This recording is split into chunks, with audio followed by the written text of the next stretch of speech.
স্বাধীনতা মানে কি? এটা অনেক বিশাল কঠিন একটা প্রশ্ন। এটা মানে যার যার কাছে তার সংজ্ঞা।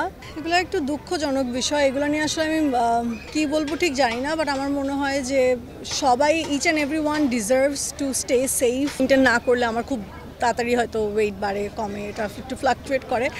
বাট আই থিঙ্ক আমার এটা নিয়ে আরও অনেক বেশি এফোর্ট দেওয়া উচিত বা আরও অ্যাক্টিভ হওয়া উচিত regarding this. That's what I think. না এরকম কোনো স্পেসিফিক কারণে না, ভালো কাজও হচ্ছে, আমি একদমই একমত না। কারণ এর মধ্যে আমি যে কয়টা কাজ করেছি, তো পারিবারিক কাজও করেছে এর মধ্যে, এবং যে কয়টা অনেকগুলো কাজ দেখেছি সেগুলো পারিবারিক কাজে দেখছি। সব রকম কাজই হচ্ছে, দ্যাট ইজ দ্য পয়েন্ট। এক ধরনের কাজ হচ্ছে মানে যে আরেক ধরনের কাজ একদমই হচ্ছে না, বিষয়টা তা না।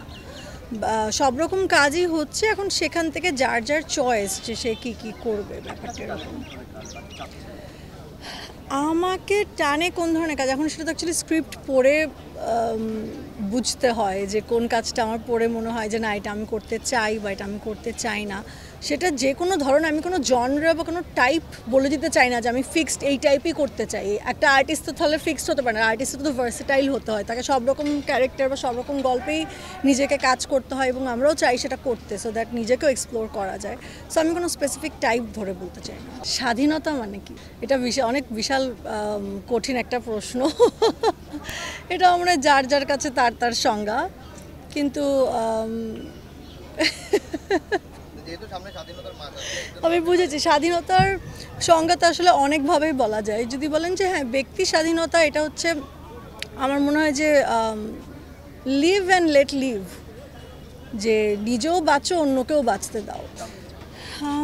এগুলো একটু দুঃখজনক বিষয়। এগুলো নিয়ে আসলে আমি কি বলবো ঠিক জানি না, বাট আমার মনে হয় যে সবাই each and everyone deserves to stay safe in our country, and সবারই সিকিউরিটি দরকার, এবং বিশেষ করে মেয়েদের যারা বের হচ্ছে, কাজে যাচ্ছে, আসা যাওয়া করছে, ছেলে মেয়ে উভয়, সব, আমি আসলে জেন্ডার ভিত্তিক বলতে চাই না, সবারই আসলে সিকিউরিটি দরকার, অ্যান্ড এভরিবডি ডিজার্ভস ইট।